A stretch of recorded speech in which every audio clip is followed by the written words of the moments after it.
Hello everyone, welcome to knowledge mall. तो आज की जो वीडियो है वो है बजट 2022-23 से संबंधित 36 मोस्ट इम्पॉर्टेंट एमसीक्यू टेस्ट, जो कि इस साल ये पूरे साल जितने भी एग्ज़ाम होंगे उन सभी के लिए काफ़ी इम्पॉर्टेंट है। काफ़ी इम्पॉर्टेंट एमसीक्यू है, तो आप टोटल एमसीक्यू टेस्ट ज़रूर लगाएं।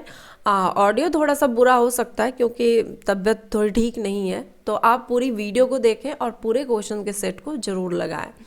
तो चलिए शुरू करते हैं आज का पहला क्वेश्चन। भारतीय संविधान के किस अनुच्छेद के अनुसार एक वर्ष के केंद्रीय बजट को वार्षिक वित्तीय विवरण कहा जाता है? आंसर है ऑप्शन सी, अनुच्छेद 112 के अनुसार। संविधान के अनुच्छेद 112 के अनुसार एक वर्ष के केंद्रीय बजट को वार्षिक वित्तीय विवरण कहा जाता है। वित्त मंत्री निर्मला सीतारमन ने बजट भाषण में भारत @100 के अमृतकाल में प्रवेश में बल देते हुए बजट में किन प्राथमिकताओं पर बल दिया? आंसर है इसका ऑप्शन डी, केवल 1, 2, 3 और 4। पीएम गति शक्ति, समावेशी विकास, उत्पादन में वृद्धि और निवेशों में वित्त पोषण। निर्मला सीतारमन ने बजट भाषण 2022-23 में आगे 25 साल भारत @100 के अमृतकाल में प्रवेश करते हुए बजट में 4 प्राथमिकताओं के विकास पर जोर दिया है। पहला है पीएम गति शक्ति, दूसरा समावेशी विकास, तीसरा उत्पादक में वृद्धि एवं निवेश, उदीयमान अवसर, ऊर्जा परिवर्तन और जलवायु कार्य योजना, और चौथा है निवेशों का वित्त पोषण। ये चारों शामिल हैं। वित्त मंत्री निर्मला सीतारमन ने बजट पेश करते हुए कहा कि देश के आर्थिक विकास दर कितने प्रतिशत की दर रहने की उम्मीद है? आंसर है ऑप्शन डी, 9.2%। वर्ष 2022-23 में पीपीपी पद्धति में कितने स्थानों पर मल्टी मॉडल लॉजिस्ट पार्क स्थापित किया जाएगा? आंसर है ऑप्शन डी, 4 स्थानों पर। वित्तीय वर्ष 2023 को किस वर्ष के रूप में घोषित करने की घोषणा की गई है? आंसर है ऑप्शन ए, कदन वर्ष। 2023 को कदन वर्ष, मिलेट्स वर्ष के रूप में मनाए जाने की घोषणा की गई ताकि मोटे अनाज के उत्पादन को प्रोत्साहन दिया जा सके।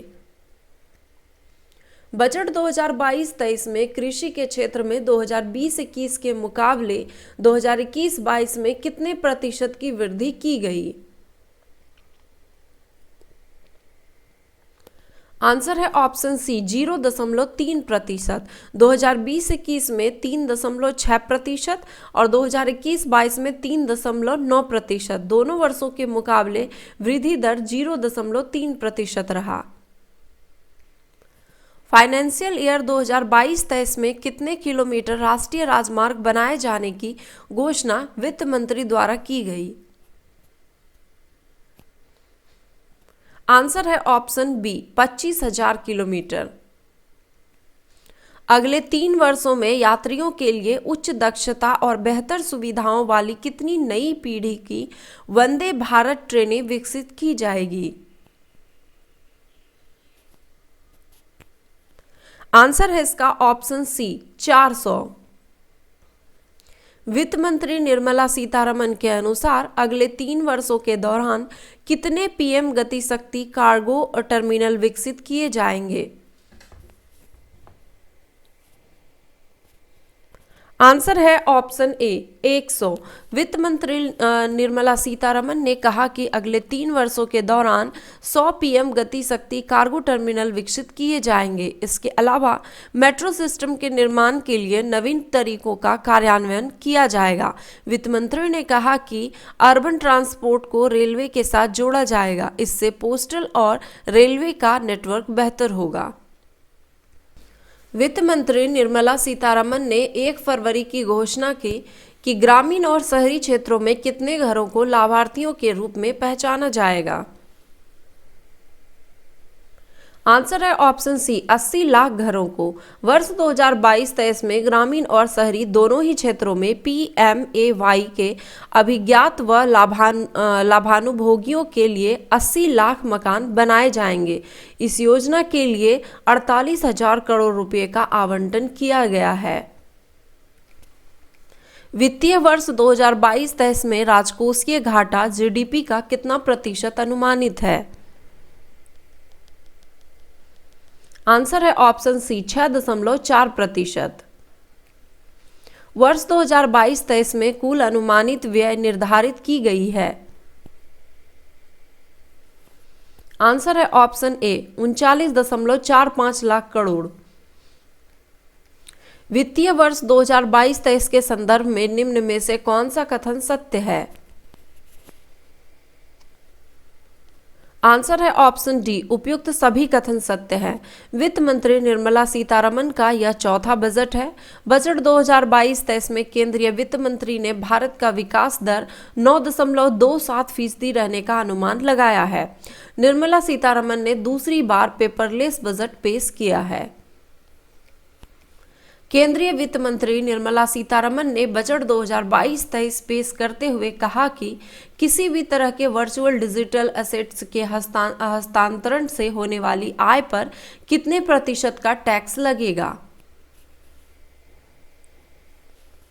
आंसर है ऑप्शन डी 30% का। वित्त मंत्री निर्मला सीतारमण ने बताया कि PME विद्या के 1+1 टीवी चैनल कार्यक्रम को 12 से कितने टीवी चैनलों तक बढ़ाया जाएगा? आंसर है option C 200। Core banking system पर कितने डाकघर आएंगे? आंसर है ऑप्शन डी 1.5 लाख।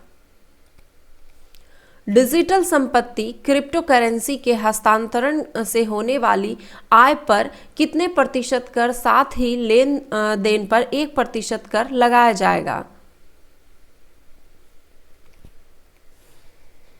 आंसर है ऑप्शन बी 30%। फाइनेंशियल ईयर 23 के लिए यानी कि फाइनेंशियल ईयर 2023 के लिए निर्धारित राजकोषीय घाटा लक्ष्य क्या है?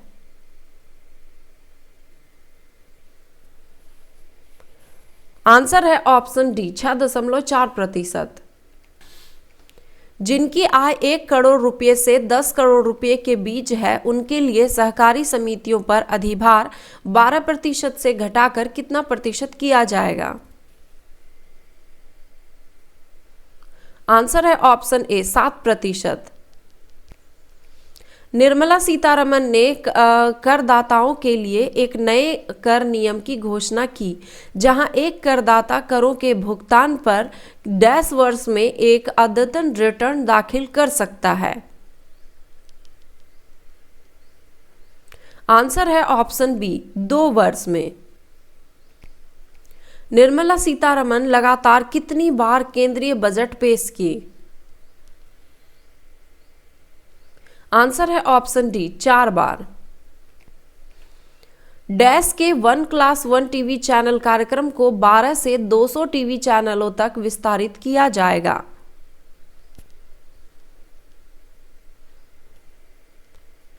आंसर है ऑप्शन ए PME विद्या। PME विद्या के 1+1 टीवी चैनल कार्यक्रम को 12 टीवी चैनलों से बढ़ाकर 200 टीवी चैनलों तक पहुंचाया जाएगा। इसमें सभी राज्यों के 1 से 12 तक की कक्षा के छात्रों के लिए अपनी क्षेत्रीय भाषाओं में अनुपूरक शिक्षा प्रदान किया जाएगा।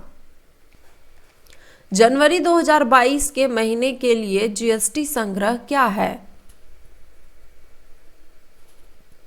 आंसर है ऑप्शन डी 1,38,394 करोड़ रुपया।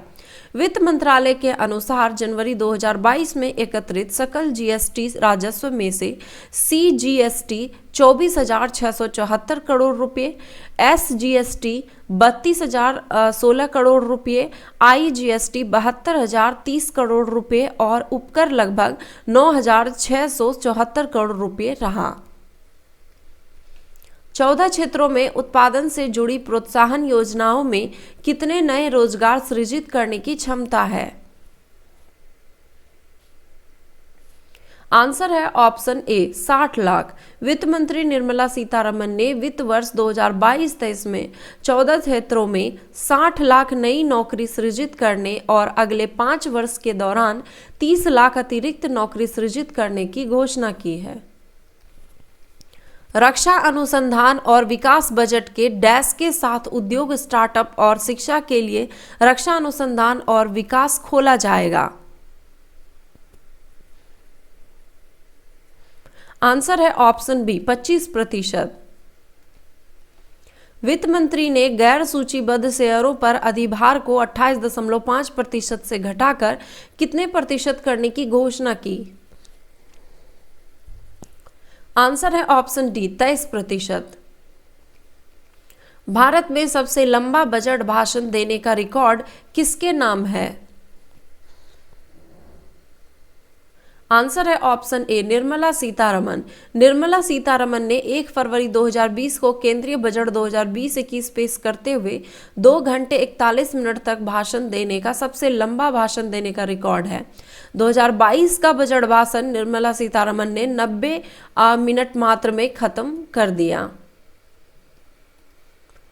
एनपीएस में नियोक्ता के योगदान हेतु कटौती केंद्र सरकार के कर्मचारियों के बराबर राज्य सरकार के कर्मचारियों के लिए 10% से बढ़ाकर कितने प्रतिशत हो गई? आंसर है ऑप्शन सी 14%। केंद्रीय बजट 2022-23 में बजट के कितने केंद्र बिंदु क्षेत्र प्रस्तुत किए गए हैं? आंसर है ऑप्शन ए 7। वित्त मंत्री निर्मला सीतारमन ने बजट भाषण में पीएम गति शक्ति, आर्थिक वृद्धि और सतत विकास की दिशा का परिचालन हेतु 7 इंजनों का जिक्र किया है, जिसमें कि सड़क, रेलवे, एयरपोर्ट्स, पतन, सार्वजनिक परिवहन, जलमार्ग, लॉजिस्टिक अवसंरचना इत्यादि शामिल हैं। इसी के साथ अर्थव्यवस्था को आगे ले जाने की बात की गई है। अनुसूचित वाणिज्यिक बैंकों द्वारा 75 जिलों में कितनी डिजिटल बैंकिंग प्रणाली स्थापित की जाएगी? आंसर है ऑप्शन सी 75। अनुसूचित वाणिज्यिक बैंकों के द्वारा देश के 75 जिलों में 75 डिजिटल बैंकिंग यूनिट की स्थापना की जाएगी। भारत केन बेतवा लिंक परियोजना के तहत 9.08 लाख हेक्टेयर कृषि भूमि पर कितनी बिजली पैदा की जाएगी? आंसर है ऑप्शन बी 130 मेगावाट। भारत के किन बेतवा लिंक परियोजना के तहत 9.1 लाख हेक्टेयर कृषि भूमि पर 130 मेगावाट बिजली पैदा की जाएगी, जिसमें कि 103 मेगावाट हाइड्रो यानी कि पनबिजली और 27 मेगावाट सौर ऊर्जा का उत्पादन करना है। केंद्र सरकार द्वारा बजट 2022-23 में देश में आत्मनिर्भर भारत रोजगार योजना में कितने करोड़ रुपए का आवंटन किया गया है? आंसर है ऑप्शन डी 6400 करोड़ रुपए का। वित्त मंत्री निर्मला सीतारमन ने बजट 2022-23 में मानसिक समस्याओं से निपटने के लिए किस प्रोग्राम की शुरुआत करने की घोषणा की है? आंसर है option A tele mental programme. इस महामारी के दौरान मानसिक स्वास्थ्य की समस्या काफ़ी बढ़ गई है। मानसिक स्वास्थ्य परामर्श एवं देखभाल सेवाओं तक बेहतर बनाने के लिए national tele mental health programme की शुरुआत की घोषणा की गई है। निर्मला सीतारमन ने केंद्रीय बजट 2022-23 में महिला सशक्तिकरण की हेतु महिला एवं बाल विकास मंत्रालय के किस योजना को पुनर्जीवित करने की बात की है? आंसर है ऑप्शन डी उपयुक्त सभी योजना। मिशन शक्ति, मिशन वात्सल्य, सक्षम आंगनबाड़ी और पोषण 2.0। हर घर नल से जल योजना के अंतर्गत वर्ष 2022-23 में 3.8 करोड़ परिवारों को जोड़ने के लिए कितने करोड़ रुपए का आवंटन किया गया है? आंसर है ऑप्शन सी 60,000 करोड़ रुपए का। केंद्रीय बजट 2022-23 में नेशनल हेल्थ मिशन के लिए कितने रुपए का आवंटन किया गया है? आंसर है ऑप्शन ए 37,800 करोड़ रुपए का। तो ये थे 36 क्वेश्चंस का एमसीक्यू टेस्ट बजट 2022-23 से। आपने स्कोर कितना किया कमेंट बॉक्स में जरूर लिखें, और अगर स्कोर अच्छा नहीं भी आया तो कोई बात नहीं, जितने 36 क्वेश्चन दिए गए हैं उन सभी क्वेश्चन को आप माइंड में अच्छे से सेट कर लें, क्योंकि ये आपको पूरे साल, इस साल जितने भी एग्ज़ाम होने वाले हैं उन सभी एग्ज़ाम के लिए काफ़ी इंपॉर्टेंट होने वाला है। तो चलिए, वीडियो अगर पसंद आया तो एक लाइक ज़रूर करें और इसे अपने दोस्तों के साथ शेयर जरूर करें। चैनल पर नए हैं तो चैनल को सब्सक्राइब जरूर कर लें, बेल आइकन के ऑल नोटिफिकेशन पर प्रेस कर लें ताकि इस तरह की वीडियो की नोटिफिकेशन मिलती रहे। धन्यवाद।